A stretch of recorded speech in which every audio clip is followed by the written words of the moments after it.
going to be installing the JK Wrangler UFOs for the hood. So the first step, we're going to unlatch on each side. We're going to open it by doing the latch and then prop it open. Okay, if your Jeep comes with a hood liner, we're going to need to pop out these push-in fasteners for the first step. The next step is to pull this liner straight out, like so.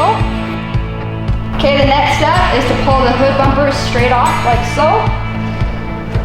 Okay, now we're ready for the install. So you're going to take your bolt, place it through the UFO, put your pad on, like so, and you're gonna drop it right through that hole.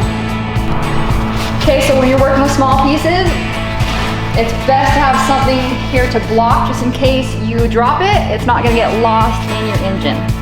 Here's something to make it a little bit easier. You put the nut in the socket and then tape the washer right onto that socket. It's easier if you have a second person to help you with this part. You're gonna have one person hold, and you're just gonna screw that in right there like so. Okay, the next step, you're just gonna repeat everything that you just did on the other side. Okay, once you're finished, you're gonna be putting your liner back in, and then that's it for the install.